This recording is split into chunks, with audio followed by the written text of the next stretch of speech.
Hello, everyone. I'm Dr. Fuentes, and welcome to my running podcast. This podcast has been designed specifically for new runners as they begin their running journey and help them answer those questions as they go through their different part of their training and they're getting ready for their upcoming races.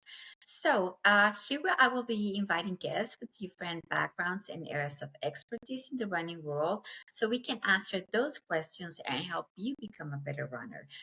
These topics might be include from physical therapy to nutrition, so fueling strategies, maybe running shoes, and also like help you understand your training plan. That way you can become a better runner, a better and a smart runner. Welcome. I hope you like the show. And if you have any questions or any topics that you would like me to address, let me know. Send me an email, send me a message. That way, if I don't have the answer, I'll make sure to get the right person just for you and help you answer those questions that you have. Quick announcement before we start the show. Make sure to register for the Paso Marathon that is coming up in February 23rd, 2025. I'm an ambassador proudly of that's my hometown. So make sure to use the code MAFREF. That way you can get like a $10 discount right in checkout. All right, thank you and welcome.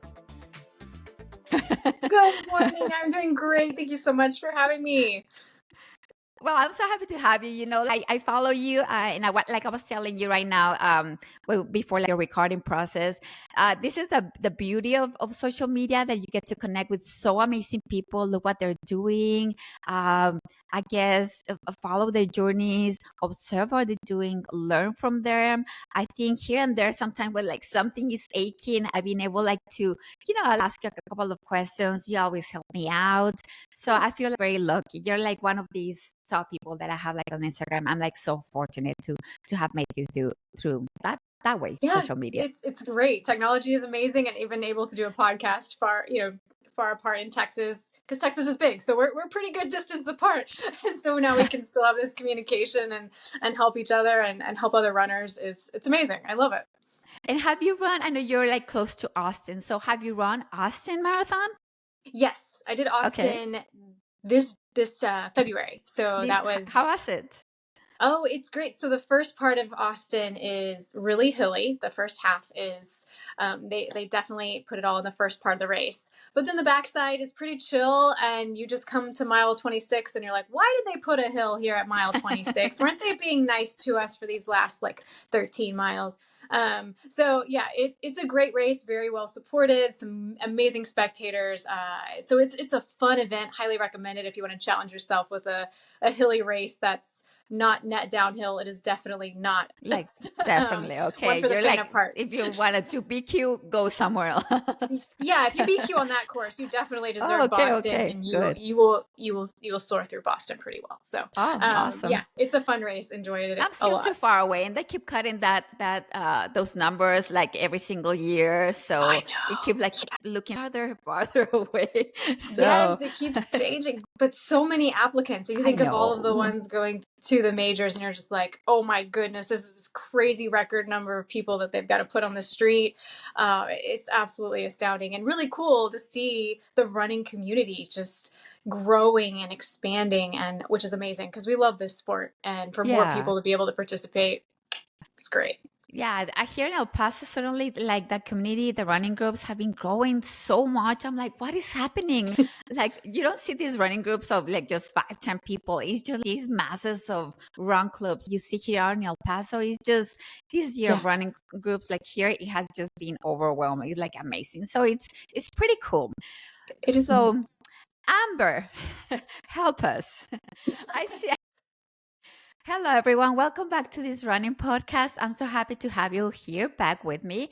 So today, topic, I think it hits us like very deep into our core because when we start running, I think we all begin this amazing journey with goals and very motivated.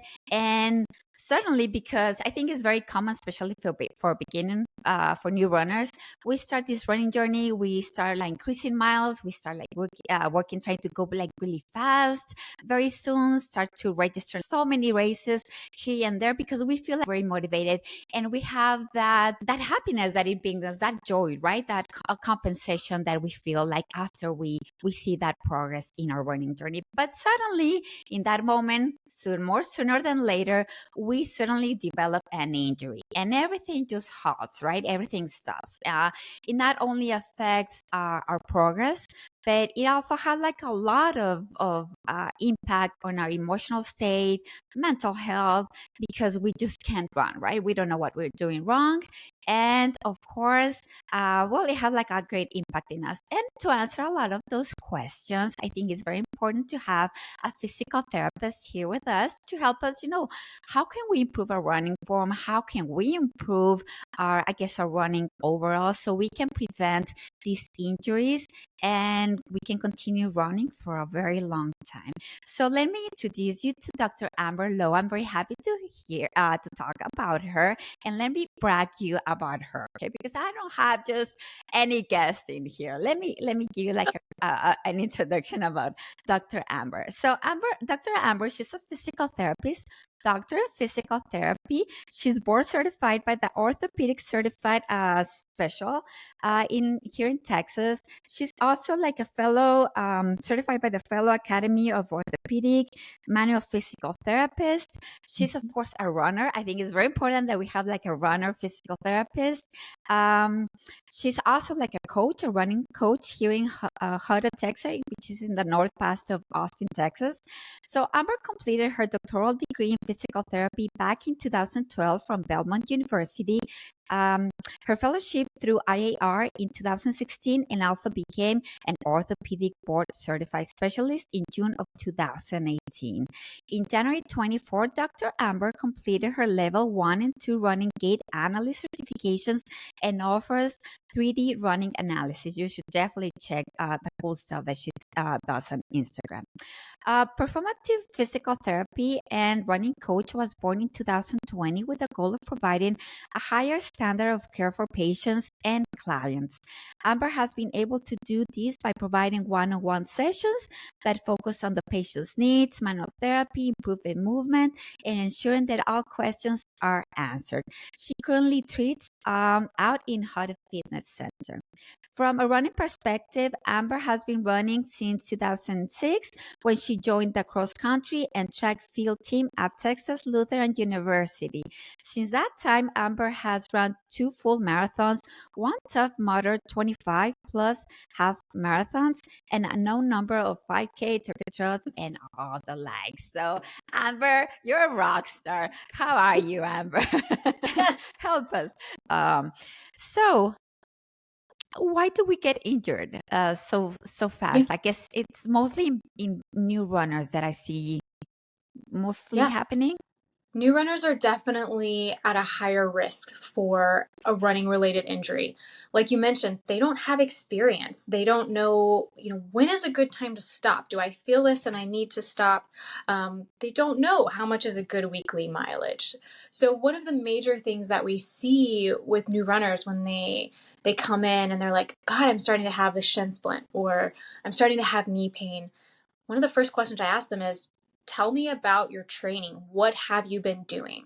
So I want to know, did they start by just going out and getting in 20 miles a week? That's not good. Your body is not ready for that. Not only do we have to consider the changes through our cardiovascular system, but we also have to consider our ligaments, our tendons, our joints, our muscles. They have to adapt and change. And if you put too much load on them too fast, they fail. And that can be painful. And unfortunately, / fortunately, that's when people come to see me. And so one of the main things is to grade your progression. And so for new runners, I highly advocate for a walk jog program. Some people are like, but that's not running. Yes, it is. It's really helping you grow and adapt, not only physically, but mentally too, being able to see that distance grow and be able to tolerate those loads a lot better than if you just went out and started running as much as, say, your friend is doing who's been running for 5-10 years. So own your own training, start small, be okay with it being a walk jog program because you will build. And each person's going to be able to build a little differently based on their history and what they've done as far as athletics wise and strength training, things of that nature. So I think training load is a huge piece of the puzzle.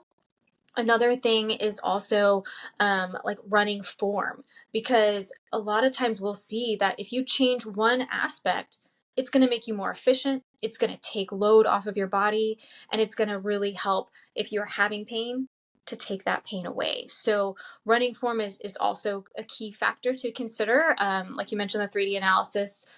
If you don't have access to that, even just getting a video of yourself and having someone look at it can be helpful. And then finally, I'd say strength training and mobility. Those are also huge. I know some runners are like, I don't need to strength train. I'm running. My legs are strong. And I'm sure you know this, like they're not necessarily strong. They can be some of the weakest people we know. So also having a strength plan, someone in your corner that's helping you address those deficits that we see frequently in runners, like single limb stance, calf strength, hip strength, core, like making sure you're doing those things that are specialized for runners can be really helpful in preventing those injuries that we just hate to have. And I think you bring up like a lot of interesting points. But number one, you mentioned the walking running to begin with. And I know a lot of people do not like that word, right? Walking. Correct. We're like, we're runners. We don't walk. We're like, what do you mean? I need to or slow down, right? Like go slow down. But it's easy. Yeah, heart rate of 150 is not easy. You need to really slow down, right? Mm-hmm. And I think many of us, we struggle with that part of really taking it easy when it should technically be. Yes. And of course, like walking is perfect. I believe that maybe we don't feel like we want to get the sense of getting tired when we're running. You gotta feel that energy that you're getting tired. It's a run. I gotta feel this way, right? But there's so much happening in ourselves at molecular level that are Mm-hmm. having these physiological adaptations at ourselves Yeah. that will help us grow in the long term. Like be prepared for that load when they need to be, or for those speed works when they need to be. Correct. So when you recommend that easy part of the running, right? I know people recommend what, like 80% of running, 60-80% of running speed easy. When you recommend the easy, do you usually go by perceived effort, or do you recommend the heart rate? I think it also depends on the level of the runner and what their experience is. For me, I'm like an eclectic coach. So I'm not 100% 80/20. I'm not 100% like Jack Daniels. I'm not 100% heart rate zone 2 stuff.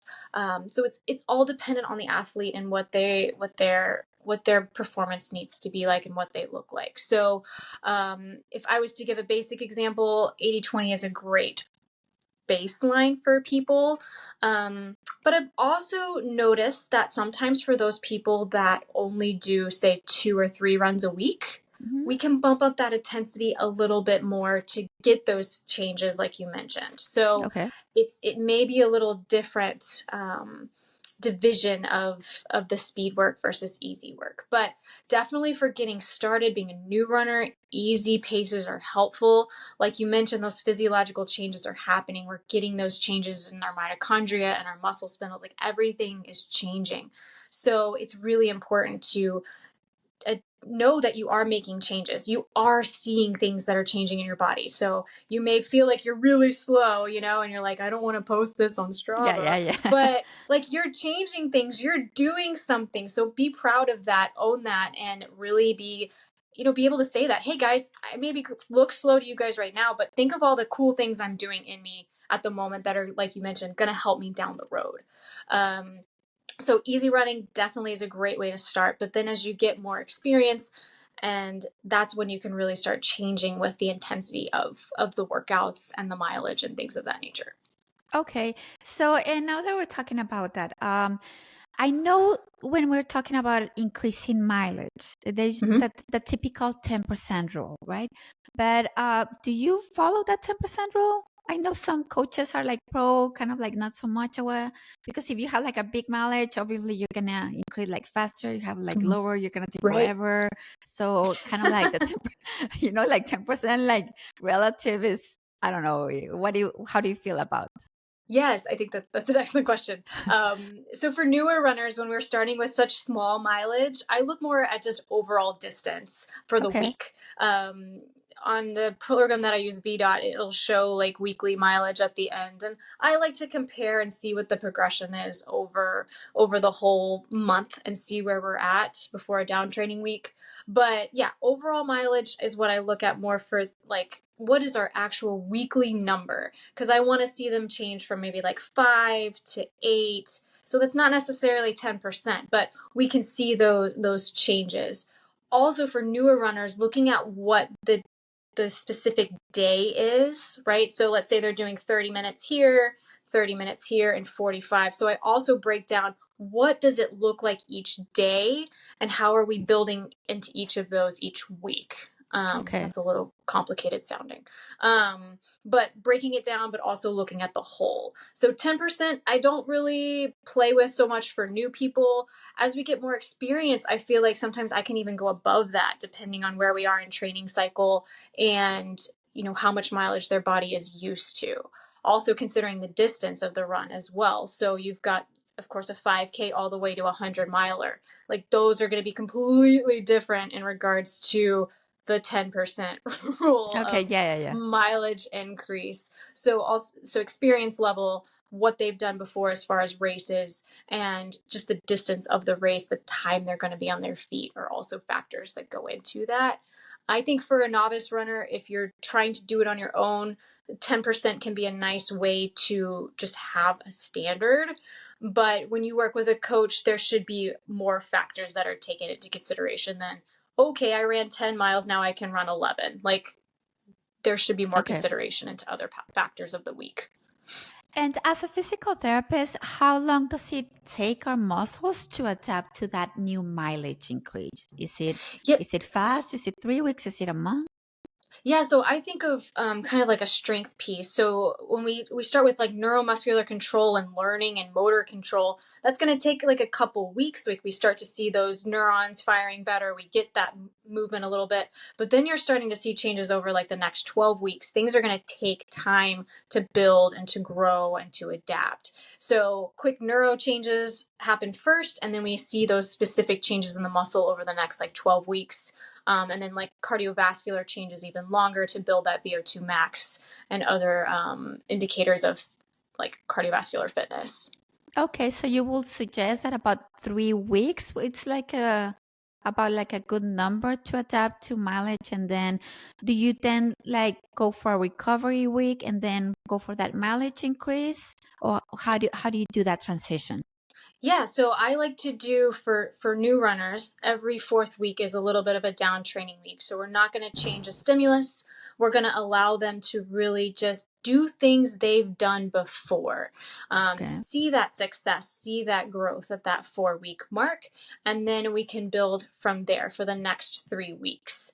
So for those 3 weeks leading up to a down training week, there's probably growth between the two, or I'm sorry, between the three, and then a nice easy week of nothing is changing, nothing is new, we're just resting and essentially recovering, and then we start building again the following Again. three sequential weeks. All right. Um, and then we mentioned here the incorporation of strength training program, right? Like to prevent that injuries. What would be like a good like number of sessions of strength per week? About two, three sessions. What would be like good as a preventive mechanism? Right, I would say your ideal number is probably 2 to 3. My favorite way to say if you're going to do your strength training is what number will you actually do. From a physical therapy perspective, when we provide people with home exercises, I try to give them like the biggest bang for their buck because I know they'll do it. If you may have an amazing program in front of you of 15 exercises, but if you don't do them because you're overwhelmed by them, it's not going to do you any good. So if we're in a perfect world, 2 to 3 is amazing. I love it. It's great. Not only focusing on the lower extremity and the core, but also get in some back and some shoulder work too, because that is also part of our running gait pattern.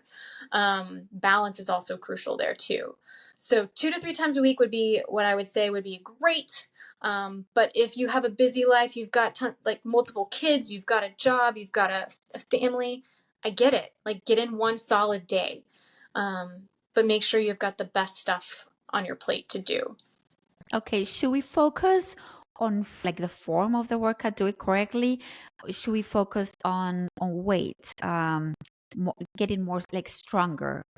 What like the best way to do these workouts? That's a great question. Starting with a little history, I think when about 10 years ago, we used to always think lightweight, tons of reps because we're running. We're going to be doing this for a long time. It's repetitive, so we need our strength to replicate that. We've transitioned our thought process away from that actually now, and we're seeing that lifting heavier loads is helping us adapt our tendons, adapt the muscles, the force production. Like that is really seeing more benefit than doing the really lightweight, like for 30 reps. So we're kind of going into this phase of strength. So 8 to 12 reps. And I'll even do some more like hypertrophy, some of those lower reps, higher weight as well with my athletes to really just challenge the tendons and the muscles for that force production. So we're seeing a transition to heavier weight, lower reps than what we used to do with the lighter weight and more reps. That would be my recommendation at this point. Okay, good. Yeah, I think that's great to know. So if I go to the gym, Amber, and I just have 30 minutes, and you're like, if you can go to the gym and focus at least on 3 these key exercises, what type of workouts will be kind of like, don't forget to do these ones? That's great.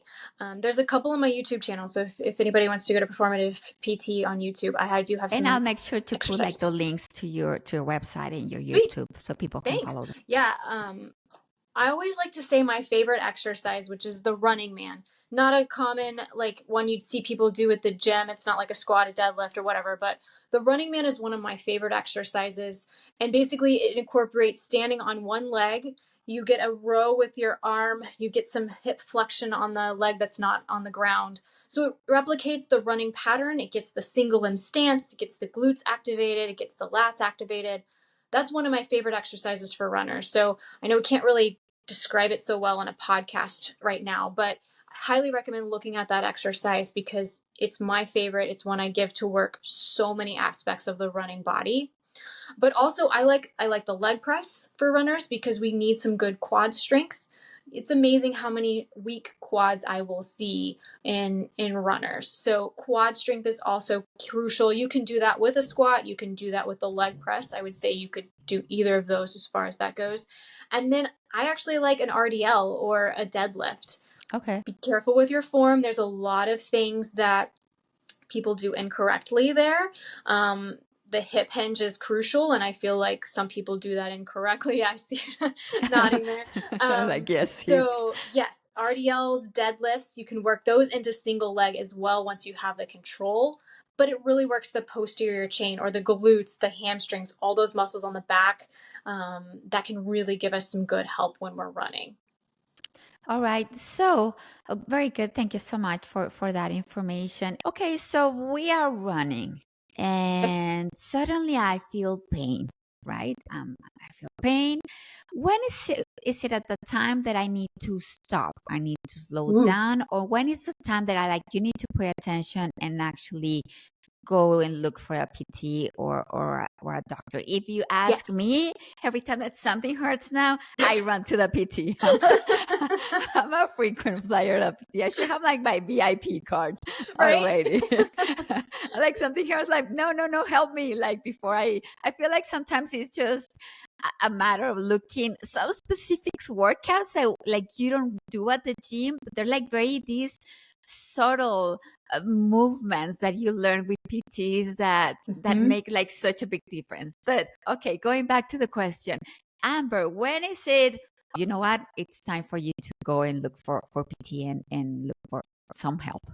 Well, I must applaud you on going and getting those things checked out before they get too bad, because they can get pretty nasty, and then it will definitely affect your running. It will affect how long it takes to get the pain under control. So the sooner you address it, the better. So I think you lead by a good example of, it's okay to go get things checked out, and maybe you just need one visit to tweak something in your program, and that can be the touch that A you big need. difference, right? Yes, it can make a huge difference. But in regards to actually running and you start to feel pain, I have two things that I typically say. The first one is like the pain scale, 0 to 10. I usually say if it's over a 2, let's call it. But some people are like, I have a high pain tolerance. That just doesn't apply to them. So another factor that I use is, do you feel like you're changing your mechanics? Okay. If you're starting to limp, or we're starting to see that you're compensating, someone says, hey, are you hurting? Like, that is a time to stop, y'all. If you're in a race, I know we can push through things. You might have a cramp, whatever. But if it's knee pain, hip pain, back pain, and it's starting to change the way you move, stop, please. Okay. That over time, that repetition is not going to be beneficial. You're going to start changing your movement patterns. Other tissues that are not ready to absorb that extra force are going to get mad at you too. So it's really crucial to get those things checked out sooner than later so that you're not dealing with this injury for months and you're able to keep running. Because we hate when people tell us not to run. Yeah, exactly. And that's not always the best answer either. So we could talk about that if you want. But And yeah, I yeah. wanted to, I guess, just make a little pause there. Um, I know some like PTs say it's okay to continue running as long as, it's slow, take it easy, but you are able to continue with your training program. Mhm. Or is it advisable to stop, work completely on a physical therapy, and then go back to it? Like, when is it okay to, like, yeah, you're maybe you're like struggling with a minor injury, I guess a minor injury, and you are still able to continue with that training program? Yes. Or when do you definitely like need to stop? And of course, I'm not going to a stress fracture, right, which would kind of like an obvious thing, Right. but I guess on minor injuries or these aches and pains. Yes. And so I feel for me, sometimes some tendon injuries, it's good to keep going because we want to load that tendon. That's when Okay. we actually see the improvement. So loading certain tendon injuries can be helpful. Of course, grading that load, maybe not doing speed work at that point, but just having time under tension while running can also be beneficial. Um, Other things like shin splints, working on the form and keeping running can be beneficial, like preventing that overstriding so that we take that stress off. Those can still keep running, if you will. So I think there's definitely still some good time to run, unless, like we mentioned previously, you're changing your form in a bad way. You're losing that efficiency, that economy. I would want to stop. Like, if we're building poor habits while trying to keep something good, it's not worth it, in my opinion. So for that, I would probably say I would go back to the pain level and I'd go back to the mechanics. Are we seeing poor changes? Then we need to reduce the days a week. We need to reduce the length of the mileage. And also, depending on when the pain comes on in your run, if it's just coming towards the end, that could be more of a fatigue issue. So we need to shorten the run until we can tolerate that a little bit longer. That's another change you could do if you're with an injury right now and you're still wanting to run. Okay, that's good. Another question regarding this. Let's just say that you're doing everything by the book, keeping it easy, because it happens, right? You're doing everything by the book. You're doing your easy runs, you're doing your strength program, you're doing time recovery weeks, doing your nutrition, but still you have that like these pains that they shouldn't be, right? Yes. So are there other external factors, is like nutrition, the type of shoes, I don't know, other external factors that Yeah. doesn't have to do with your strength training or your training program that affect or can lead to an injury? Yes. So, one thing is lack of sleep or rest. That's when our bodies rebuild and change a lot. So, if you're getting less than 6 hours of sleep a night, you're putting yourself at risk, no matter how beautiful your training program is and how amazing you are at fitting everything in your day. Obviously, you fit a lot in. So, if your sleep is limited, that can be a factor. Also, overall stress in life, that actually produces a hormone in us called cortisol, and that will change the way we recover. That'll change the way we perform. So, if you're dealing with a bunch of life stress, whether it's kids, whether it's family, whether it's work, those things can really affect how you perform and how your body performs and recovers. Nutrition too, that is, it's huge. It can make a difference in how we are able to nourish our bodies and promote those changes. So healthy eating, making sure you are eating enough. I recommend working with a sports nutritionist, especially as you build your mileage. I do this myself because I like Mexican food. So, like, yeah, I can't just eat that all the time. Okay. So, like, these are things that to put that whole picture together makes a huge difference. And working with a coach to help you see those things. So, for example, I had a client recently. He just ran a 50K. He did great, Mhm. but he literally just changed to a new job where he's standing for 12, 14 hours a day and then having to drive double what he used to. And so he didn't feel as great as he wanted to. And I'm like, dude, consider what you just went through on a life change here. So those things do impact our running, regardless of if your plan, your strength, everything is on point. Okay. Yeah, thank you. And I guess, yeah, this is more like nutrition, but do you have I guess, an opinion on if having I guess following a keto diet or anything has like an impact on muscle recovery, having low carb diet, fasting, does that affect like muscle recovery or performance? That's a good question. I haven't researched it specifically, but my opinion on it is a little more of a global nutrition. So I want your carbs, I want your protein, because that's where we're going to get that muscle recovery is with the protein. We need those fruits and veggies to really help us to have those nice micronutrients and macronutrients that are going to keep us healthy. So I am a fan of just kind of a broad overall nutrition versus going these routes where it's just protein or just meat or just whatever it may be. I like a little bit more of a well-rounded approach, in my opinion. I know some people that love the keto diet. They feel like it's really helped them lose weight. They feel better. Always being in ketosis, they love it.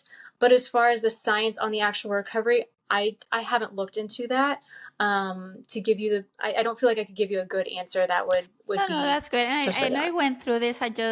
I guess I wanted to see if you see like clients, like differences in performance or thing like that, if there's like an impact that because sometimes you make like observations, right? Sure. But yeah. And yesterday I did have like a nutrition, a dietitian talking about this, and Awesome. I'm gonna say I think the nutrition is the most difficult part of the training. Like it's not even the running, not even the track, it's not even getting up early, nothing, or building the mileage. For me, is the nutrition. And I'm such a picky eater that for me, it's so difficult. I feel that like getting the right amount, all these macros and micros to meet the Mhm. demand. It's such a challenge. To be honest, Yeah, I think it it's the can most be. difficult. Especially when you're busy and you have a lot on your plate, to make sure you Yeah. try to keep all of that organized as well, or time to do so. Like, meal prep is my key to Yeah. success on that. If I don't meal prep, it's like, oh, I'm just going to pick something up and it is definitely not going to meet the requirements I need Okay. for the day. So I get it. It is a hard part for me as Yeah, well. it's hard. All right, Amber. Okay, let's go. What am I missing on my questions? Okay, let's go back to the 3D, your 3D gait analysis. I know you Yes. have this fantastic technique when you put your clients on a treadmill and you hook them up to observe their running form. Um, How does this help you? I guess as a therapist, and of course as a running coach. Yeah. How does that benefit you? It's been a really fun, and I really enjoy the system. So it's from Run DNA, and what we Okay. do is we put 18 reflective markers from the low back, lumbar spine, Okay. all the way down to the foot. And so behind them is going to be a set of 3 cameras that make this 3D image of the runner based on those markers. So once we collect a data sample of them running, then we come to the computer and we look at it and we analyze it. And we figure out what is the most important thing for them to work on. So there's like 5 different categories that I usually see, and we prioritize what we need to address first. So we may see a heel whip, we may see some funky things, but we're going to look at the big overarching picture. And one of the most common ones is overstriding. So I love when I can get a person on the treadmill. Let's say they come in for shin splints or runner's knee. Those are ones that I can usually fix pretty quickly. And we get them on the treadmill. We find that they're an overstrider. I'm like, oh man, this could really explain why you're dealing with some of these symptoms. What I'll do after we find that is give them a cue on a simple thing to change in their running form, whether it's bringing their foot underneath them a little bit closer to their center, or not hitting their foot so high off of the ground. Sometimes, and more likely than not, it's going to reduce, if not eliminate, their pain while running, and it's pretty cool. So it's a really neat program that guides them. Also, once they leave, they have a program on how to implement these changes into their training cycle. So it's not like you're just here at the gym, you learn that you're an overstrider, okay, go change it, have fun. You Okay. get a program to help you learn how to do it safely and efficiently over the next month. Is it So it's been an difficult? amazing program. Is it difficult, Amber, to like change your running form? Like make like those slight changes to make a benefit, because I feel like you go running and you of course you go and just it just comes natural, right? Like your running form. But to make those changes, is it difficult for the clients to adapt and those techniques? Yeah, so if you went and you just tried to make all of your runs with this new form, it's going to be exhausting and it's going to be challenging. So what we do is we break it into little pieces. So the first run that you're going to do after you come to see me is going to be 2 minutes focusing on your form, and then 1 minute where you forget all about it. Like you just let your body do its thing. And so what we'll do is you have a number of repetitions that you do that with. And as you progress through, it becomes a little more natural. So basically, we're chipping off little pieces instead of just trying to do this whole, like, I'm forever going to run like the way Amber said to do it. That wouldn't quite be feasible because it would just be so exhausting for your body. So at first, learning a new skill is going to be a little bit more exhausting and challenging. And that's why we break it up into smaller bits of practice, but then it will get longer and longer from there. So what I like to hear people say is, oh, that feels different. That's something that, oh, okay, so now there's no pain, or, oh, I do feel like this muscle is working better. Then I know they're starting to make those changes. And I think that's the key, right? Because if you're kind of making these changes and you notice change in no pain or feeling a little bit better, obviously, I guess you start to try to adopt, like that, adapting to that new form, I guess. Yes, it would definitely be motivating. Okay, when running on the treadmill versus outside, do we change our running form like when we're running on both different places? I feel like it depends on fear factor as well as experience. So some people are scared to death of a treadmill and they run like a stick figure, and it's just not the best option for them. So for those people that are scared of it, yes, huge change, stay on the road, great. But then there's also, so for those that have been experienced runners, they can get on a treadmill and feel pretty confident in what they're doing and how their form is. So that one, I say it depends on your level and as well as your fear of the ground moving underneath your feet. Other things that impact running versus treadmill versus street is our races are typically on a street. Now, of course, if you do Orange Theory or things like that, that could be a little different. But we want to be able to be on surfaces that are as close to what we're going to be racing on. So a little bit more of specificity of training. So that will allow our ankles, our hips, our feet to have to adapt to a cambered surface on a road or a crack in the sidewalk, something of that nature, which we won't run into on the treadmill. So a nice controlled environment with the treadmill might be good for returning to running. We're controlling all the possible factors. You're having the same pace. We know you're not going to just start taking off on a 6-minute mile because you're on the treadmill at 8. So it can control your environment a little bit more. But then the outside, the ground contact, a little firmer surface can really help us to adapt to what surface we're going to be racing on. I don't see a ton of form changes between ground and treadmill per se in my experience. I know some people feel otherwise, but I don't feel like it's crazy if the experience level is there. Is it true that we need to make that incline on the treadmill to have that same feeling on the road? I usually replicate 1%. I usually say 1%. About 1%. Just to get you a little bit elevation. Yes. Elevation. Okay, good to know.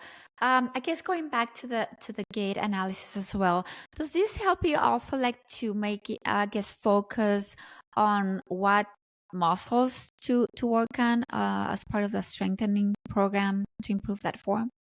You can, yes. So if there's certain factors, there's one called like a hip drop, or where we see the hips really lowering.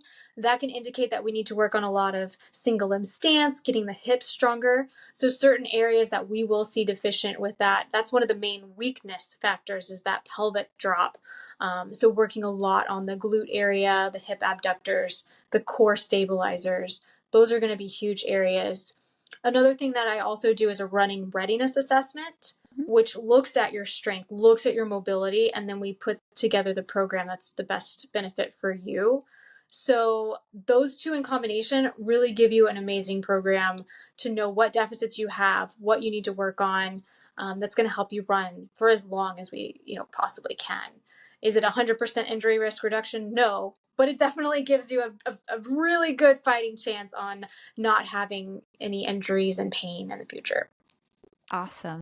And Amber, what are the most common injuries that we see in runners? I know we have the runner's knee. And yes. I guess before going into that, is running bad for your knees? No. Answer that question. Yeah, so if your doctor says that, please go see someone else. So I think that's why it's so important to find somebody, even in PT, like somebody who's a runner, because they're like fantastic PTs out there. But I guess like somebody who runs like yourself will be able to have like more that deeper, understanding, knowledge, and of course of all these training program as well. But yeah, I think it's very important to go with a physician or a doctor or an orthopedics who does like sports clients, because it's going to be like a completely different perspective. Otherwise, everybody's going to put us to rest, right? Yes. We don't want that. Yes, 100%. Exactly. You're spot on with that. Find a clinician that is a runner themselves, has worked with runners, because if you're going in and they're not asking you about how many days a week you're training, what has changed in your program, what surface are you running on, have you changed your shoes, if you don't get any of those questions asked, you're probably going to just be told, rest for a couple weeks, come back and see me, try a Z-Pack, whatever it may be. But from a running clinician perspective, that's not fixing most likely the problem. Now, sometimes there's dietary things that we can't fix as PTs, right? Cool, get it. But if it's a musculoskeletal factor, we can typically address that, or at least tell you, give you a better framework of what to work on. So finding an orthopedic, finding a PT that works with runners, is a runner themselves, it just really changes the game for you. And theoretically, you shouldn't hear that statement. You should stop running.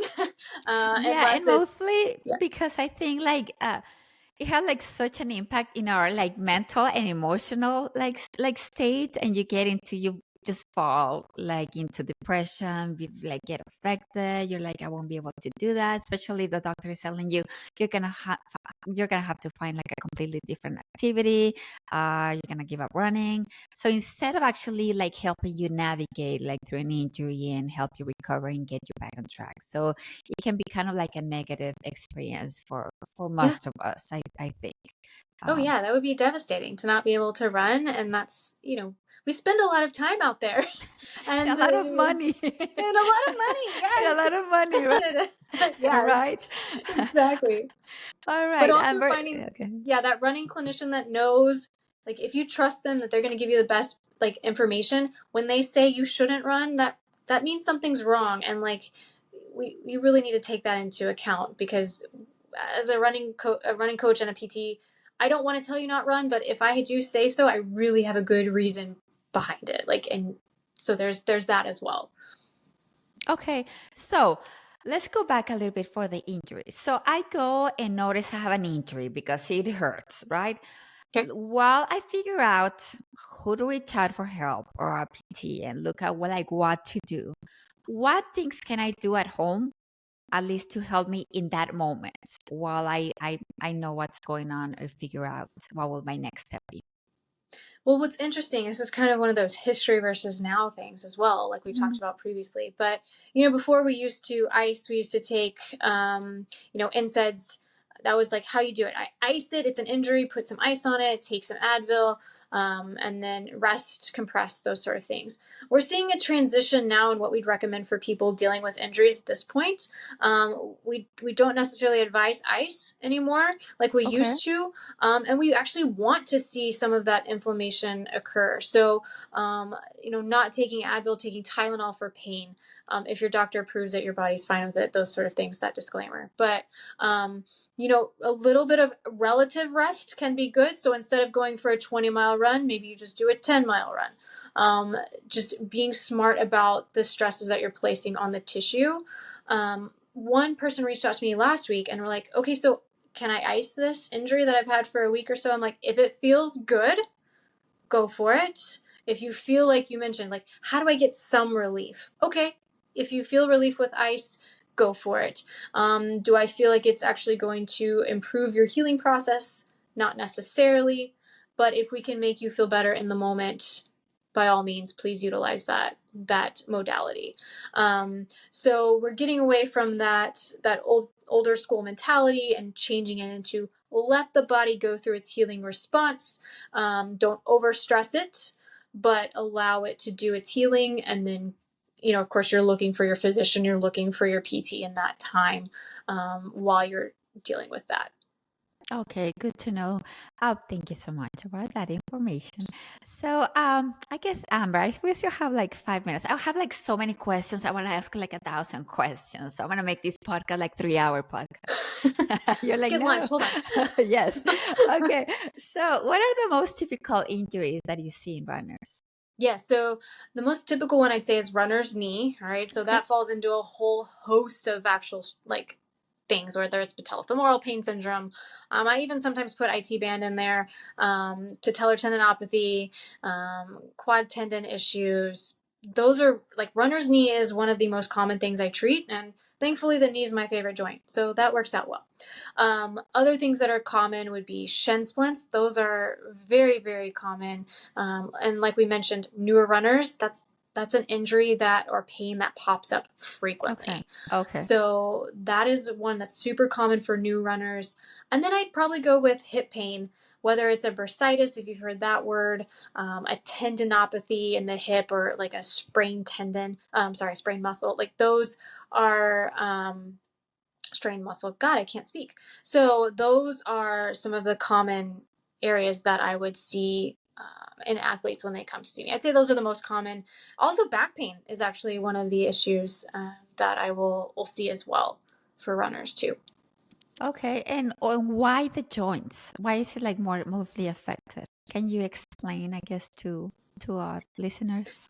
Yeah, I would say one thing that comes to mind when you ask that question is if we don't have the strength in our muscles to absorb this force, if we don't have the ability for our muscles to generate the force well, the passive structures like our joints, our ligaments, those guys are going to have to take up some load. And unfortunately, those can be pretty darn painful. So I would say if we don't have the strength and we don't have the force production in the muscles, the soft tissue that's made to do it, then those structures that aren't made to do it are going to have to take up that. And That it's not the impact. most comfortable sensation. Yeah, of course. Is it recommended to take like NSAIDs, like for pain? NSAIDs for pain? I don't Yeah, usually like recommend no. that. No, I'm at this point it's more like Tylenol, or something that doesn't have the anti-inflammatory is more what I recommend. Now, of course, you have to converse with your doctor about that because I can't prescribe that per se, but that's a little more transition from what when I first started practicing to now is Okay. NSAIDs were initial, and now we're seeing more of a Tylenol approach. Okay. Awesome. All right, Amber, we have like I guess on the closure. Um, do you have any last tips for new runners on how to Yeah, prevent injuries and you can share with us? sure. I would say find a coach. One thing that I hear from new runners like frequently is I'm new. I don't think I'm ready for a coach. But a lot of the pieces we talked about today, from some basic nutrition to some strength to navigating how to change your week if you are dealing with a pain, to like really addressing your week, looking at it and making sure you're progressing nicely, all those things a coach can help you with. And there are so many options with technology these days that you can find a coach that fits your level, your personality, your desire to be accessible to them. Like you've got so many options. Your price point is also a key factor there. But there's so many options for coaching these days that I would highly recommend that as a new runner, to have that feedback, to have that sounding board, and just to be able to provide more information for you than just your friend you run with who's been running for a while. Yeah, of We love course. our running friends, but a professional is really helpful at this time in your journey. And hey, you could keep them around forever. So it's really, I mean, yeah, it's kind of a fun relationship to build as well. I'd say that's number one for new runners is don't be afraid to get a coach even when you're just starting. And then, yeah, look at your strength, look at your mobility, find a clinician. Like you have a clinician there that I know you love and really trust. So find a clinician that will help you if something does arise. It's better to be prepared than to just come to that moment when you're like, okay, what am I going to do now? Now, you could always reach out to either of us and ask questions, or if we can connect you with someone, by all means. But find that, look into that. What's in your area? And then I would say finally, just if you can, have an assessment done. See where your body is. Is it ready to run? Are there areas you can work on that would help reduce your injury risk in the future? Okay. Perfect. Thank you so much. And I completely agree with that coaching. Yeah, I always recommend that if you can get a coach, it's completely worth it because you're going to learn how to train, how to build that mileage properly, how to increase, when to slow down, when to speed up, Mm-hmm. uh, and when to it's time for recover and the different, stages throughout the year, because we cannot expect that our bodies are going to give us that high peak demand of performance the whole year, right? We got to learn how to No. slow down, up and down, rest and Yes. recover, and go through the cycle all over again, right? So, Correct. so yeah, definitely having a coach. I agree with you. I always go get a coach. It's completely worth it. I refuse to give up my coaching. I like my husband is like, it's been 2 years. Haven't you learned already? I'm like, no. No, they challenged me too. Leave I me have one as alone. well. Yeah, no, it's in the budget. I know. I'm like, that's what I work for, to have a coach, but I refuse to give up coaching. That's like, I think that's the one thing that helps me, like stay well. Even though like they're like, it's like some things here and over there that you need to learn, and it's part of the experience, right? You become like a better athlete and you become like more experienced. I guess it's part of the process. But Hmm. no, definitely coaching Oh is yeah. one. I'm like, even coaches have coaches, Yep, so 100%. yes, And the it elite helps, athletes have coaches too. So of those people course. getting paid to run have coaches and people providing them feedback and writing their workouts and Yeah, just having those definitely. conversations. Yeah. Yeah, definitely. So, Amber, where can we reach out to you, find you? Of course, I'm going to share the information on the social media and the podcast and all of that. But can you share where can we find you? What can you offer? All the services that maybe you can provide. Sure, yeah. The best bet is to go to my website, performativephysicaltherapy.com. That shows pretty much all of my services. The one thing I was going to mention today that's a little different than on the website is for your listeners in El Paso, if they do need some televisits, I can do that because you're in Texas. So PT does allow me to reach through technology to you digitally. So that's not on my website per se, but you can always fill out an interest form and we can communicate that way. I also offer, virtual coaching, virtual strength training plans as well. And then the in-person things here in Austin or Hutto would be like the 3D analysis, the PT, the performance packages with cupping, dry needling. So those are some of my in-person services. We did touch on a running readiness assessment. I can do that virtually as well. So people can always reach out about that too. But my website's a great source of information. Also, my Instagram, I'm pretty active on, hence where I met you. Yeah. And I'm always like answering those. Well, sometimes I'm like, no, what if I get it wrong? Let's skip it. Oh, the Tuesday trivia? Yeah, because if you know Amber, I always put like this trivia and asking which muscle, I don't know, has an impact on or insertion in this part of, I don't know, like different questions. So I'm like, oh, I know this. And I'm like, oh no, what if I get it wrong? That will be embarrassing. Just skip There's it. no judgment. This is all learning. I'm like, oh, damn it.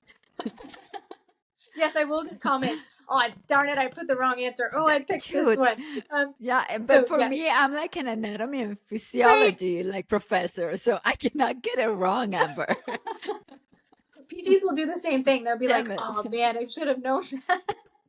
But hey, it's to test our knowledge, and then you will never forget it again. Okay, so just don't tell my students, okay? We'll just no, keep it we in won't. secret. We know Okay. you're great. It's fine. It's all good. Yeah. So Instagram's another option. Tuesday trivia is there for you. It's Performative PT is on Instagram. I don't keep up with my Facebook as much for my business, but Amber Lowe is on Facebook. So those are the best ways to reach out to me. They've got my cell phone number and my email address on there. And are you taking clients right now for running? Yes. For coaching? Run coaching, I'm getting close to maxing out for the season. So there's only a few spots left on that one. But new patients, new clients, I am definitely still taking those at this point. Awesome. Well, there you go. We have a rock star physical therapy, Dr. Physical Therapist, Amber Lowe. So thank you so much. Don't forget to sign up for the El Paso Marathon and Half Marathon, Sunday, February 23rd. Amber, you need to run it virtually at least if you can join us and use code AMMREF. I'm going to put it right there so you guys can go ahead and sign on and get a $10 off discount. Okay, so thank you so much. I love this podcast so much and have this conversation with you. Thank you again, and I guess I'll see you on social media. Yes, thanks so much. All right, thank you. Bye. Bye.